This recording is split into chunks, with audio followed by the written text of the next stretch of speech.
لِيُبَيِّنَ لَكُمْ وَيَهْدِيَكُمْ سُنَنَ الَّذِينَ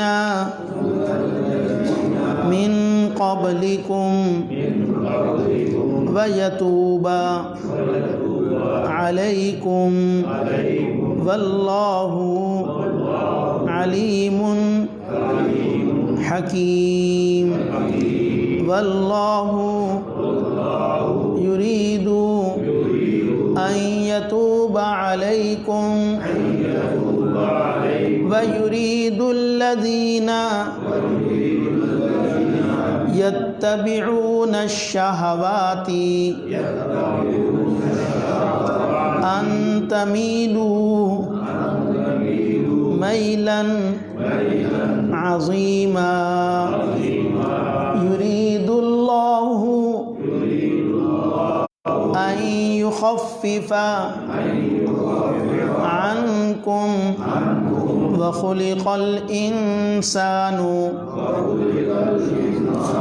ضعيفا صدق الله العظيم اللهم صل على سيدنا محمد وعلى آل سيدنا محمد وبارك وسلم يريد الله ليبين لكم اللہ چاہتا ہے کہ بیان کرے تمہارے لیے وَيَهْدِيَكُمْ سُنَنَ الَّذِينَ مِن قَبْلِكُمْ اور رہنمائی کرے تمہاری ان لوگوں کے راستوں کی طرف من قبلکم جو تم سے پہلے گزر چکے وَيَتُوبَ عَلَيْكُمْ اور وہ اللہ رجوع کرتا ہے تم پر واللہ علیم حکیم اور اللہ تعالی جاننے والا ہے حکمت والا ہے واللہ یرید ان یتوب علیکم اور اللہ چاہتا ہے کہ وہ تم پر رجوع کرے وَيُرِيدُ الَّذِينَ يَتَّبِعُونَ الشَّهَوَاتِ اور چاہتے ہیں وہ لوگ جو پیروی کرتے ہیں خواہشات کی أَن تَمِيلُوا مَيْلًا عَظِيمًا یہ کہ تم پھر جاؤ پھر جانا بہت بڑا يُرِيدُ اللَّهُ أَن يُخَفِّفَ عَنْكُمْ اللہ چاہتا ہے کہ وہ تخفیف کر دے تم سے وَخُلِقَ الْإِنسَانُ ضَعِيفًا اور پیدا کیا گیا ہے انسان کمزور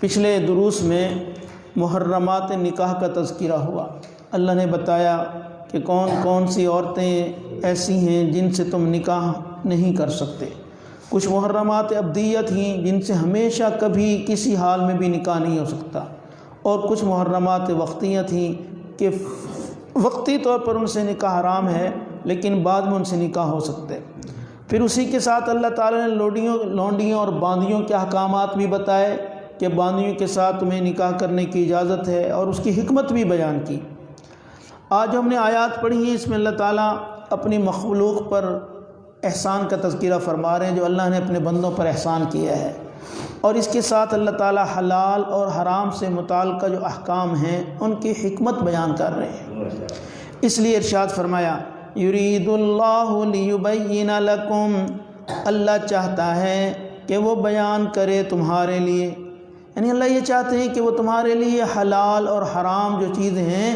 اللہ ان باتوں کو تمہیں بتانا چاہتے ہیں تاکہ میرے بندے جو ہیں جب ان کو پتہ چل جائے گا یہ حلال ہے اور یہ حرام ہے تو حلال کو بھی اختیار کر لیں گے اور حرام سے وہ بچ جائیں گے اور اس میں یہ بھی ہے کہ اللہ تعالیٰ بندوں کو یہ بھی بتانا چاہ رہے ہیں کہ دیکھو تمہارے لیے اس چیز کو کرنا تمہارے مناسب ہے اور اس چیز کو نہ کرنا تمہارے لیے مناسب ہے اللہ رب العالمین چونکہ بندوں کی بہتری چاہتے ہیں تو جس میں فائدہ تھا انسان کا اللہ نے ان کو کرنے کے بارے میں حکم دے دیا اور جس میں انسان کا نقصان تھا اللہ تعالیٰ نے ان کے بارے میں بندوں کو بتایا کہ ان سے بچنا ہے تم نے چونکہ اللہ تعالیٰ ہی جانتے ہیں اور یہ اللہ تعالیٰ کی خاص مہربانی ہے اپنے بندوں پر کہ اللہ اپنے بندوں کو فائدے کی باتیں بتلاتا ہے اور جو نقصان دہ چیزیں ہیں ان سے روکنے کی تلقین کرتا ہے یہ اللہ کا اپنے بندوں پر احسان ہے چنانچہ امام ابو بکر جساس رحمۃ اللہ علیہ جنہوں نے قرآن کریم کی بڑی عظیم تفسیر لکھی ہے وہ فرماتے ہیں کہ یہ جو اللہ تعالیٰ فرما رہے ہیں کہ لیبین لکم اللہ چاہتے ہیں کہ میں بیان کروں تمہارے لیے وہ کہتے ہیں کہ اللہ تعالیٰ کے جو بیان ہے نا یہ دو قسم کا ہوتا ہے ایک تو بیان کی قسم ہے نص نص کا مطلب یہ ہوتا ہے کہ وہ اللہ تعالیٰ کے احکام اور وہ اللہ تعالیٰ کے فرامین جو قرآن کریم میں بالکل وضاحت کے ساتھ ہیں، صراحتاً اللہ نے حکم دے دیا، جیسے ہمیں کہا نماز پڑھو، زکوٰۃ ادا کرو، روزے رکھو، یہ احکامات ایسے ہیں جو بالکل صراحتاً ہیں۔ اور اسی طریقے سے بعض حلال اور بعض حرام چیزوں کا صراحت کے ساتھ ذکر کر دیا کہ تم نے زنا کے قریب نہیں جانا، چوری نہیں کرنی، لوگوں کو قتل نہیں کرنا۔ تو یہ دیکھیں بعض ایسے گناہ ہیں جن کے بارے میں صراحت کے ساتھ اللہ نے بتا دی یہ تمہارے لیے حرام ہے، ان سے بچنا ہے۔ یہ دوسری صورت یہ بھی ہے اس میں کہ حضور اکرم صلی اللہ علیہ وسلم نے اپنی خوبصورت اور اپنی سچی زبان سے صراحت کے ساتھ، وضاحت کے ساتھ بیان فرما دیا کہ دیکھو یہ چیزیں تم نے کرنی ہیں اور ان سے تم نے بچنا ہے۔ یہ نص کہلاتے ہیں کہ جس کے بارے میں وضاحت آ گئی، صراحتاً، اشارتاً نہیں، واضح طور پر اللہ نے حکم دے دیا، یہ اللہ کے نبی نے ہمیں بتا دیا۔ اور دوسری بیان کی قسم امام ابوبکر جساس فرماتے ہیں وہ ہے کہ جس میں صراحت تو نہیں ہے لیکن اشارتاً وہ بات سمجھ آ گئی، اس کو کہتے ہیں دلالتاً، کہ دلالت کے ساتھ وہ چیز، وہ مسئلہ اخذ کیا گیا ہو۔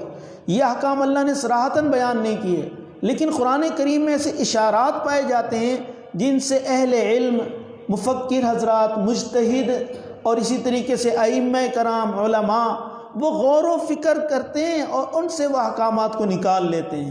یہ چیز دلالتاً ہے۔ اس لیے امام ابوبکر جساس فرماتے ہیں کہ دنیا میں چھوٹا بڑا جو بھی حادثہ ہوتا ہے، یہ کوئی نئی چیز پیدا ہوتی ہے، اس میں اللہ تعالیٰ کی حکمت ضرور ہوتی ہے اور اس میں اللہ کا حکم ضرور ہوتا ہے۔ یہ الگ بات ہے کہ کبھی وہ حکم صراحتاً ہوتا ہے یا دلالتاً ہوتا ہے۔ اب وہ جو دلالتاً ہوتا ہے، صراحتاً نہیں ہوتا، تو بندوں کا کام ہے ان احکامات کو ایسے لوگوں سے پوچھیں جو جانتے ہیں۔ اس لیے قرآن کریم اللہ تعالیٰ فرماتے ہیں فَاسْأَلُوا أَهْلَ الذِّكْرِ إِن كُنتُمْ لَا تَعْلَمُونَ، کہ تم علم والوں سے پوچھو اگر تم نہیں جانتے۔ یہ کون سے احکام ہیں جو عام انسان نہیں جانتے؟ یہ وہی احکامات ہیں جو صراحتاً قرآن کریم میں یا حدیث میں نہیں ہے لیکن دلالتاً، اشارتاً ان کو بتا دیا گیا ہے۔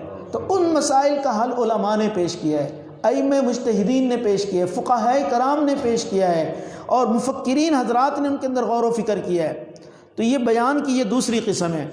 تو پہلی بات جو یہاں اللہ تعالیٰ فرما رہے ہیں یرید اللہ لیبین لکم، اللہ چاہتا ہے کہ وہ واضح بیان کرے تمہارے لیے۔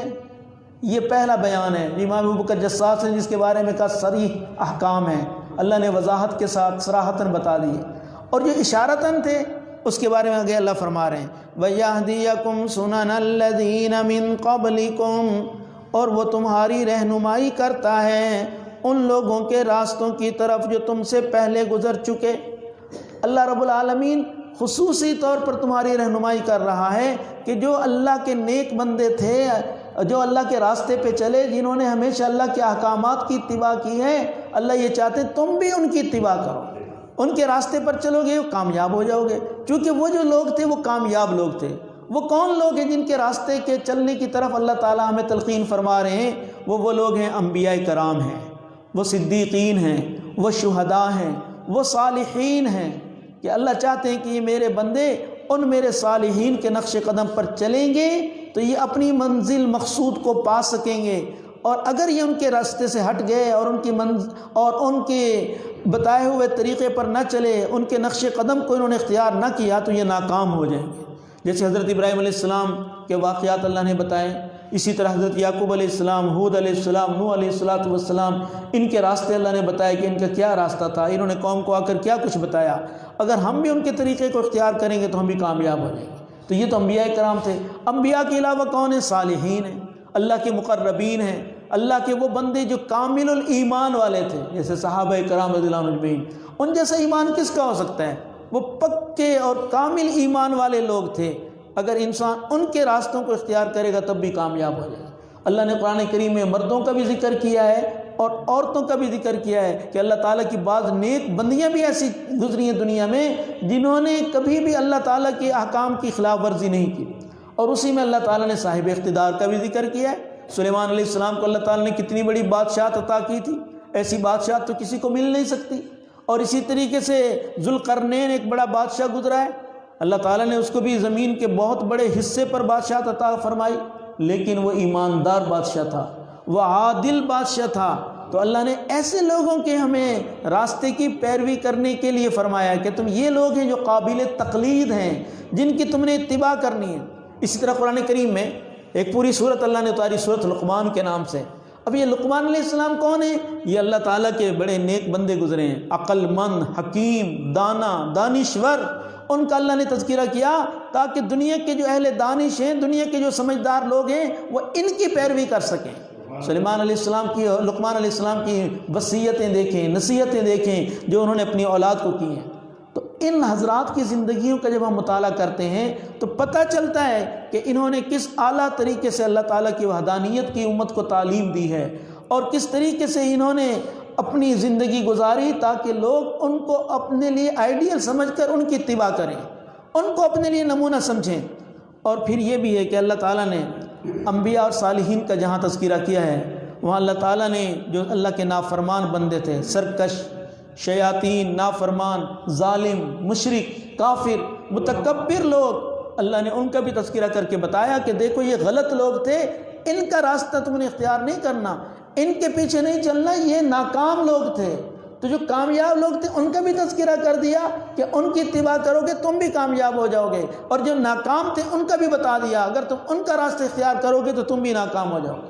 ان کے بارے میں اللہ نے فرمایا الذین طغوا فی البلاد، کہ یہ ایسے سرکش، نافرمان، ظالم، مشرک، کافر لوگ تھے جنہوں نے زمین کو شر و فساد سے بھر دیا تھا، شر اور فساد انہوں نے دنیا میں برپا کیا۔ تو اللہ نے ہمیں تعلیم دی کہ دیکھو ایسے نافرمان اور باغی لوگوں کا راستہ اختیار نہیں کرنا ورنہ تم ناکام ہو جاؤ گے۔ وَيَتُوبَ عَلَيْكُمْ، اللہ کیا فرما رہے ہیں؟ تمہارے لیے سابقے لوگوں کے راستے کی نشاندہی اللہ کرتا ہے، اور اس کے ساتھ تمہاری طرف وہ رجوع کرتا ہے۔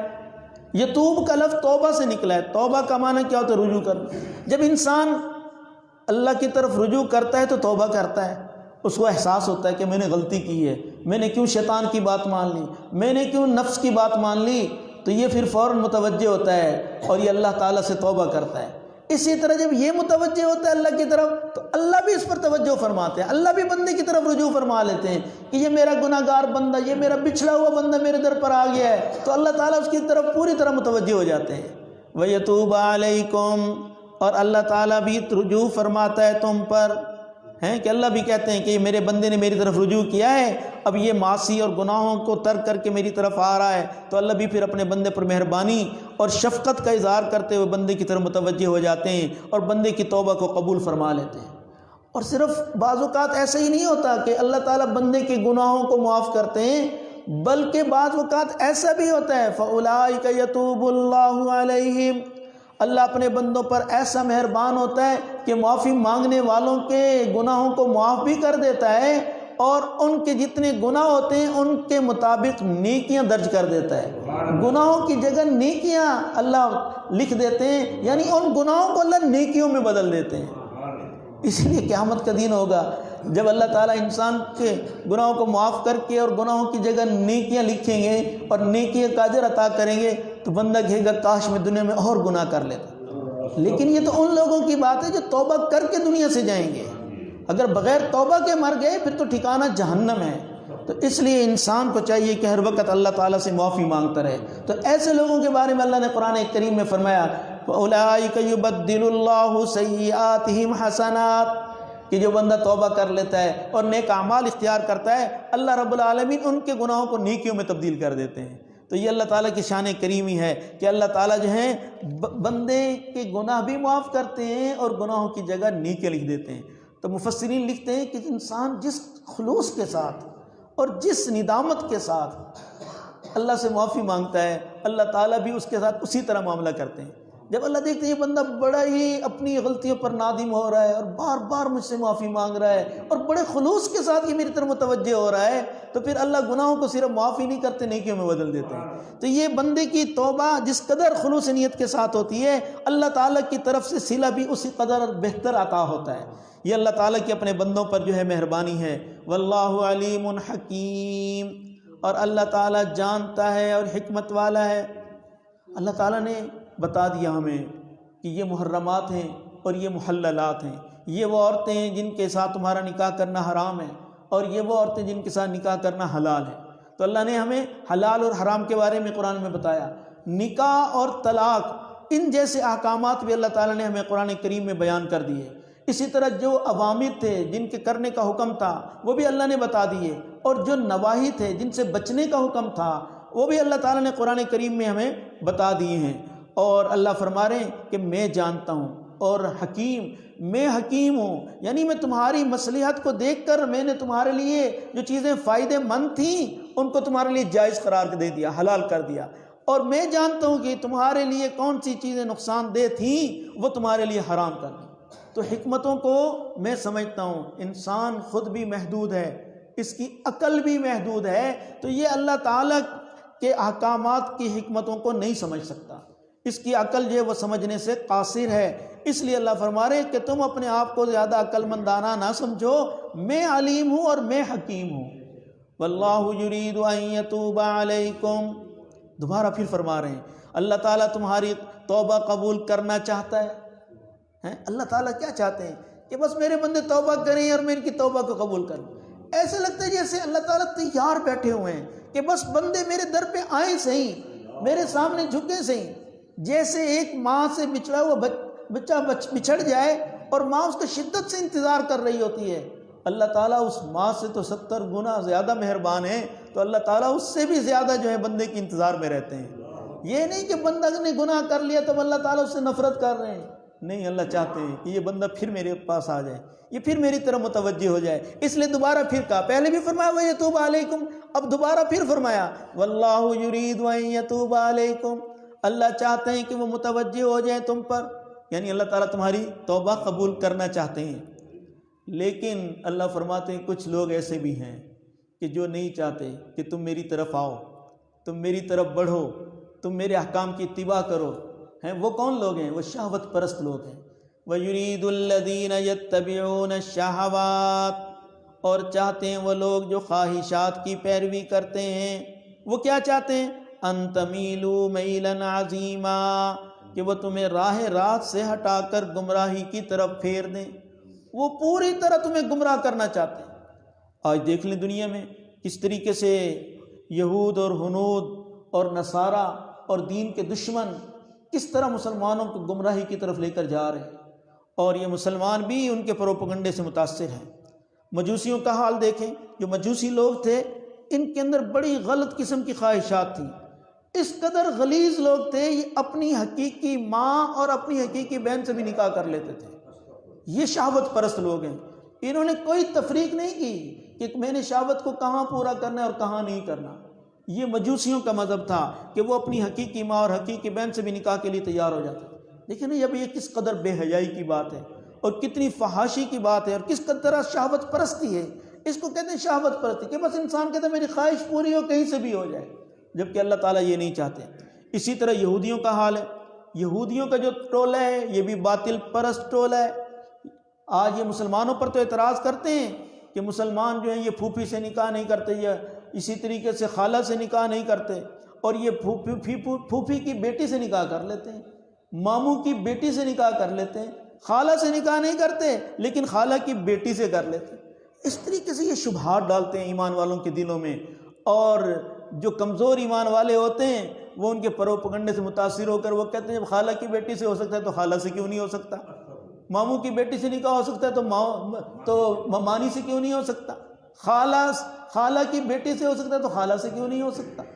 تو اس طریقے سے وہ شبہات پیدا کرتے ہیں، اور جب انسان شبہات میں پڑ جاتا ہے تو پھر انسان گناہوں میں ڈوب جاتا ہے.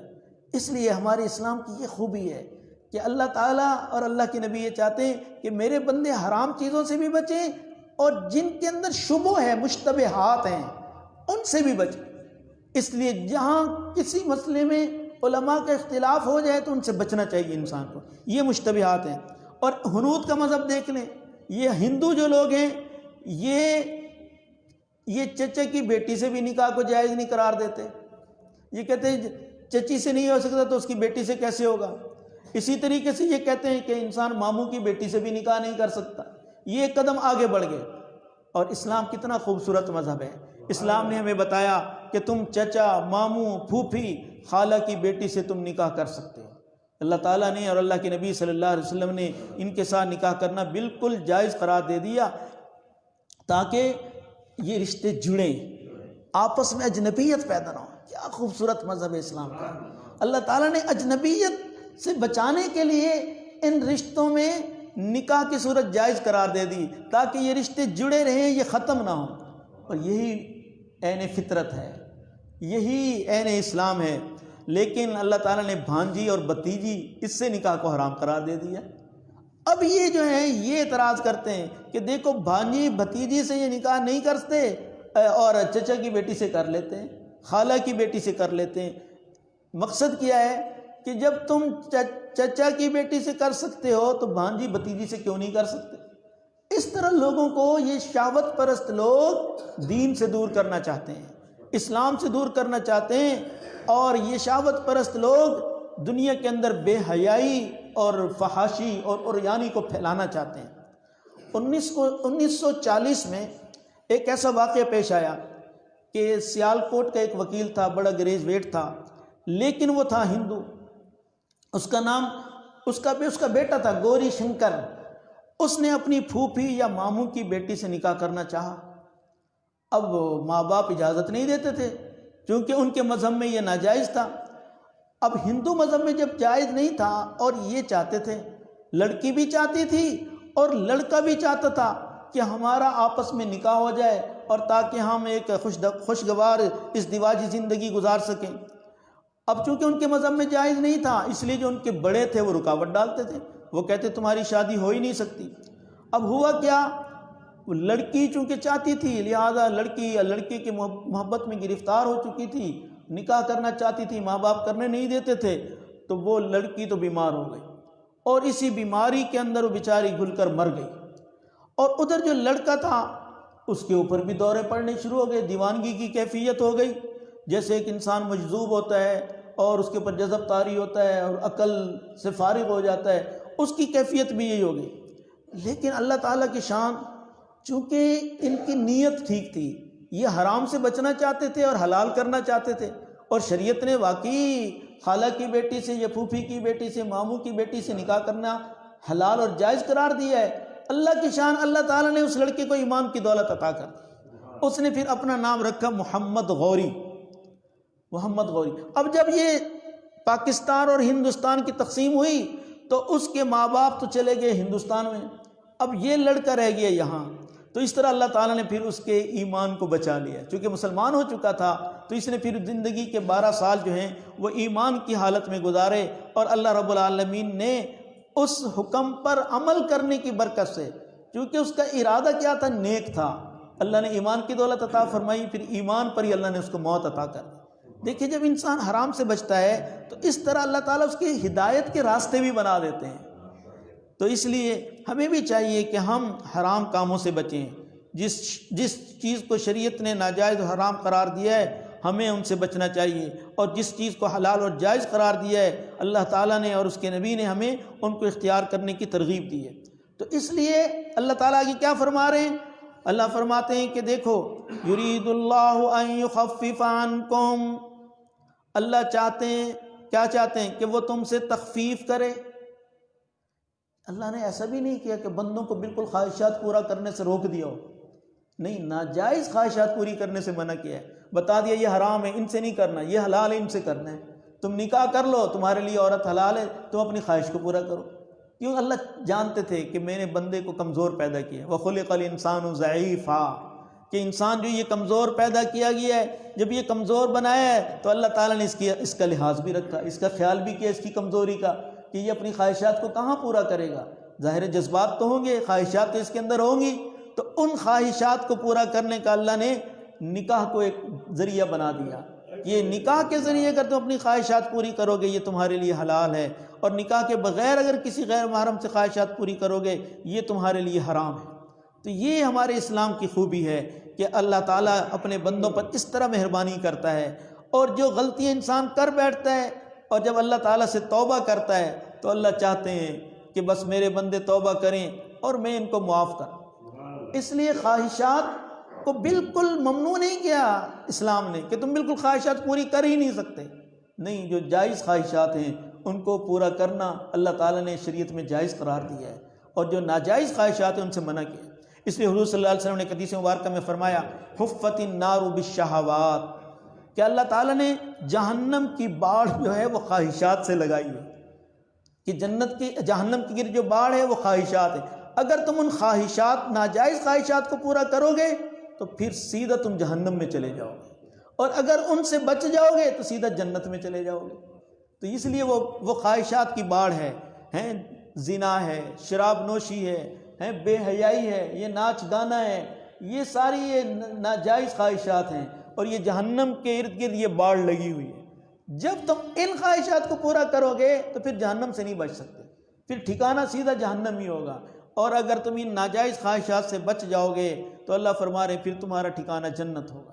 تو جو جائز خواہشات ہیں ان کی اسلام نے ترغیب دی ہے، اسلام نے حکم دیا ہے کہ تم نکاح کرو اور ڈنکی کی چوٹ کرو، علل اعلان کرو، تو یہ دیکھو نا اسلام کی خوبی ہے کہ خواہشات کو پورا کرنے سے روکا نہیں۔ اسی کی طرف اللہ اشارہ کر رہے ہیں، یرید اللہ ان یخفف عنکم، اللہ چاہتے ہیں کہ وہ تخفیف کر دیں تم سے، یعنی تمہاری خواہشات کو مکمل طور پر اللہ دبانا نہیں چاہتے کہ تم ساری خواہشات کو دبا لو، بلکہ ان کو جائز حد تک اللہ نے پورا کرنے کی اجازت دے دی۔ اگر خواہشات کو بالکل مٹا دیا جاتا، بالکل دبا دیا جاتا، انسان کو اجازت ہی نہ ہوتی بالکل خواہش پورا کرنے کی، تو پھر تو رہبانیت پیدا ہو جاتی، پھر لوگوں کا آپس میں میل جول کہاں رہتا، لوگ تو پھر غاروں میں اکیلے اکیلے چلے جاتے، وہیں اللہ کی عبادت کرتے۔ اور لا رہبانیت فی الاسلام، اسلام میں تو رہبانیت ہے نہیں، پھر تو یہ جو جوگی ووگی بنے پھرتے ہیں یہی کہتے ہیں نا رہبانیت ہے، تو رہبانیت تو ہمارے اسلام میں نہیں ہے۔ یہ جوگی جو بالکل الگ تھلگ ہو کر زندگی گزارتے ہیں، ساری زندگی نہ نکاح کرتے ہیں اور نہ لوگوں سے میل جول کرتے ہیں، یہ چیز بھی انسانی فطرت کے خلاف ہے۔ تو اللہ تعالیٰ نے نکاح کی اجازت دے کر بعض پابندیاں عائد کر دیں اور فرمایا ان کے اندر رہ کر تم خواہشات کو پورا کرو۔ اور یہ انبیاء کا طریقہ ہے، یہ صحابہ کا طریقہ ہے، یہ صلحاء کا طریقہ ہے۔ یہی نہیں کہ تم نے بس خواہش پوری کر لی تو تمہاری یہ خواہش پورا کرنا عبادت نہیں بنے گا، یہ عبادت بن جائے گا، کیونکہ یہ جس طریقے پر تم چل رہے ہو نکاح کے ساتھ، یہ انبیاء والا طریقہ ہے، یہ صلحاء کا طریقہ ہے، یہ صدیقین کا طریقہ ہے، یہ شہداء کا طریقہ ہے۔ وَلَقَدْ أَرْسَلْنَا مِن قَبْلِكَ رُسُلًا مِّن قَبْلِكَ وَجَعَلْنَا لَهُمْ أَزْوَاجًا وَذُرِّيَّةً۔ اللہ اپنے نبی کو فرما رہے ہم نے آپ سے پہلے جتنے بھی رسول اور نبی بھیجے ہم نے سب کو بیوی عطا کی اور ان کو اولاد عطا کی ہے۔ تو معلوم ہوتا ہے بیوی کا ہونا یا اولاد کا ہونا اور اس کی خواہش رکھنا یہ عین فطرت انسان ہے اور عین اسلام ہے۔ تو اس لیے اللہ فرما رہے ہیں کہ اللہ تمہارے ساتھ تخفیف کا ارادہ کرتے ہیں۔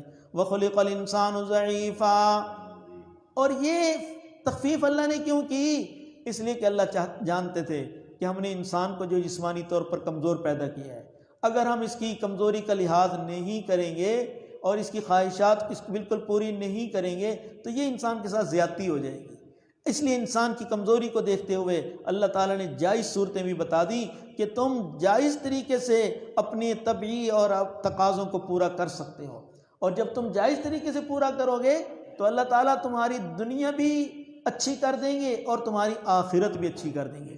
تو نکاح کے ذریعے انسان خوشیوں بھری زندگی بسر کرتا ہے اور دنیا میں بھی خوشی کی زندگی گزارتا ہے اور آخرت میں بھی یہ انسان کامیاب ہوگا۔ تو اللہ رب العالمین ہمیں جائز خواہشات کے اندر رہنے کی توفیق عطا فرمائے اور ناجائز خواہشات سے بچائے، اور ایسے لوگوں کی صحبت سے بھی اللہ بچائے جو خواہش پرست ہیں۔ اس لیے کہتے ہیں انسان کو نیک لوگوں کی صحبت اختیار کرنی چاہیے، کیونکہ جو صلحاء ہوتے ہیں وہ خواہش پرست نہیں ہوتے، ان کے اندر نفس پرستی نہیں ہوتی، ان کے اندر کیا ہوتا ہے، وہ اللہ تعالیٰ کے حکم کو پورا کرنے والے ہوتے ہیں، وہ نبی علیہ الصلوۃ والسلام کی سنت کو اپنانے والے ہوتے ہیں۔ اور آج دیکھ لیں مسلمانوں کے اندر جتنے بھی یہ غلط رسم و رواج ہیں یہ وہی ہیں جو ہندوستان سے لے کر آئے ہیں۔ ہندو کیا کرتے تھے، ان کے یہاں کوئی مر جاتا تو وہ اس کو جلاتے تھے، اچھا جلانے کے بعد جب راکھ ہو گئی تو جو ہڈیاں بچتی تھیں اس کو وہ پھر دفنا کر اس کے اوپر کیا پھولوں کی پتیاں ڈال دیتے۔ یہ جو آج ہم قبروں پر پھول نہیں ڈالتے قبر تیار کر کے، یہ ان ہندوؤں کا رسم ہے، اسلام نے تو ہمیں تعلیم نہیں دی، کہیں بھی اسلام نے نہیں کہا کہ تم مردے کو دفن کرو تو اس کی قبر کے اوپر پھول پھینکو یا اس کی قبر پر چادر چڑھا دو۔ یہ ہندوانہ رسم ہے جو آج ہر مسلمان ادا کر رہا ہے۔ یہ ہم نے نبی کے طریقے کو چھوڑا تو یہ ہم ان لوگوں کے پیچھے چڑھ گئے جو خواہش پرست ہیں۔ اس کی طرف اللہ اشارہ کر رہے ہیں کہ دیکھو جو خواہش پرست لوگ ہیں وہ تمہیں دین سے دور کرنا چاہتے ہیں، اور انہوں نے کر لیا۔ اس لیے آج ہم غمی خوشی کے موقع پر سارے رسم و رواج پورے کرتے ہیں، اور یہ وہی رسم و رواج ہیں جو ہندوانہ ہیں۔ چونکہ ہندوؤں کے ساتھ ہمارے بڑوں نے وقت گزارا تو ہندو ہمارے اندر رہے، تو ان کے رسم و رواج کو آج ہم نے دیکھا دیکھی اپنایا ہوا ہے۔ شادی کے موقع پر بھی دیکھ لیں، جتنی بھی رسم و رواج ہوتی ہیں وہ ساری ہندوانہ ہوتی ہیں۔ یہ جو سہرا بندی ہے، یہ کس کی رسم ہے؟ اسلام کی تھوڑا ہے، ہندوؤں کی رسم ہے۔ اسی طرح جو کولہ سر پر رکھتے ہیں دلہا، یہ بالکل ہندو رکھتے ہیں، اور ہم بڑے فخر سے اپنے بیٹے کے سر پر رکھتے ہیں۔ اس لیے اللہ تعالیٰ سے توبہ کرنی چاہیے، یہ ہم بڑے بڑے گناہوں کا ارتکاب کر رہے ہیں۔ اس کو کہتے ہیں شہوت پرست لوگوں کے پیچھے چلنا۔ اور اللہ کیا چاہتے ہیں؟ اللہ چاہتے ہیں میرے بندے میری مانیں۔ اللہ کے نبی کیا چاہتے ہیں؟ میرے بندے میری پیروی کریں۔ تو اس لیے میرے دوستو، یہ ناجائز جتنی بھی رسومات ہیں ہمیں ان سے توبہ طائب ہونا چاہیے۔ آج تک جو کیے ہیں اللہ سے معافی مانگنی چاہیے، اور آئندہ نہ کرنے کا مصمم ارادہ کرنا چاہیے۔ دیکھیں، یرید اللہ لیبین لکم، اللہ چاہتا ہے کہ وہ بیان کرے تمہارے لیے، یعنی وضاحت کے ساتھ اپنے احکام بیان کرے۔ وَيَهْدِيَكُمْ سُنَنَ الَّذِينَ مِن قَبْلِكُمْ، اور اللہ چاہتا ہے کہ وہ رہنمائی کرے تمہاری ان لوگوں کے راستوں کی طرف، من قبلکم، جو تم سے پہلے تھے۔ اس میں اللہ تعالیٰ نے اشارتاً ہمیں احکام بتا دیے۔ وَيَتُوبَ عَلَيْكُمْ، اور اللہ یہ چاہتا ہے کہ وہ رجوع کرے تم پر، یعنی تمہاری توبہ کو قبول کرے، یہ اللہ چاہتے ہیں۔ واللہ علیم حکیم، اور اللہ تعالیٰ جاننے والا ہے، حکمت والا ہے۔ واللہ یرید ان یتوب علیکم، اور اللہ چاہتا ہے کہ وہ توبہ قبول کرے تمہاری، کہ وہ متوجہ ہو تم پر، وہ رجوع کرے تم پر۔ وَيُرِيدُ الَّذِينَ يَتَّبِعُونَ الشَّهَوَاتِ، اور چاہتے ہیں وہ لوگ جو خواہشات کی پیروی کرتے ہیں، وہ کیا چاہتے ہیں؟ أَن تَمِيلُوا مَيْلًا عَظِيمًا، وہ چاہتے ہیں کہ پھر جاؤ تم، پھر جانا بہت بڑا۔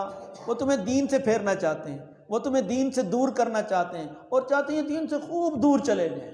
تو آج دیکھیں انسان بے حیائی اور فحاشی مبتلا ہو کر کس طرح دین سے دور ہو رہا ہے۔